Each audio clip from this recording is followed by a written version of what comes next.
வாங்க இன்றைய வீடியோவில் பரளி நெல்லையப்பர் பற்றி தெரிந்து கொள்வோம். பரளி ஷு நெல்லையப்பர் விடுதலை போராட்ட வீரர், கவிஞர், எழுத்தாளர், மொழிபெயர்ப்பாளர், இதழாளர், பதிப்பாளர் என பன்முகம் கொண்டவர். பாரதியின் கண்ணன் பாட்டு, நாட்டுப்புற பாட்டு, பாப்பா பாட்டு, முரசுப்பாட்டு ஆகியவற்றை பதிப்பித்தவர்.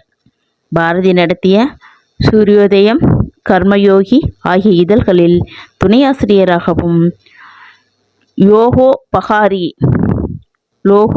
பகாரி, தேசபக்தன் ஆகிய இதழ்களில் துணையாசிரியராகவும் பிறகு ஆசிரியராகவும் பணியாற்றியவர்.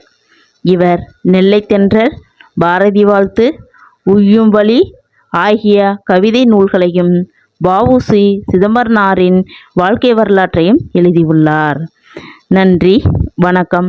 நெக்ஸ்ட் வீடியோவில் பார்ப்போம். இந்த வீடியோ உங்களுக்கு பிடிச்சிருச்சுன்னா சப்ஸ்கிரைப் பண்ணுங்க, லைக் பண்ணுங்க, பெல் பட்டனை பிரஸ் பண்ணுங்க. இது போன்ற வீடியோக்கள் உடனுக்குடன் உங்களுக்கு வந்து சேரும். நன்றி, வணக்கம். தேங்க்யூ.